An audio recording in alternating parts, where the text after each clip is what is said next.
visi šitie žmonės, kurie atėjo į halę, tikėjosi pamatyti tave žaidžiantį.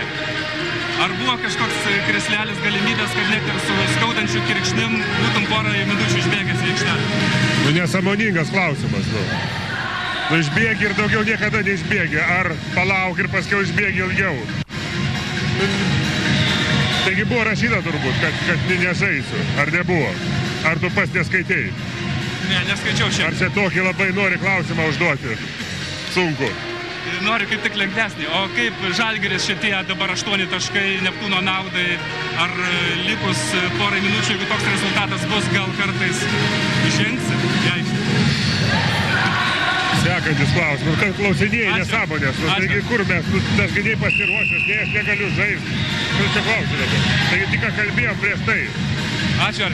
Kad nežaisi. Tu manęs klausi, ar žaisi, jeigu žaisi. Ačiū, Arvydai. Nėra už ką, bet tai aš nesupratau tavęs visai. Tu supratai save ir mane? Arvydas Sabonis, legendinis Lietuvos krepšininkas, iki trečio kėlinio pradžios lieka. Ačiū labai.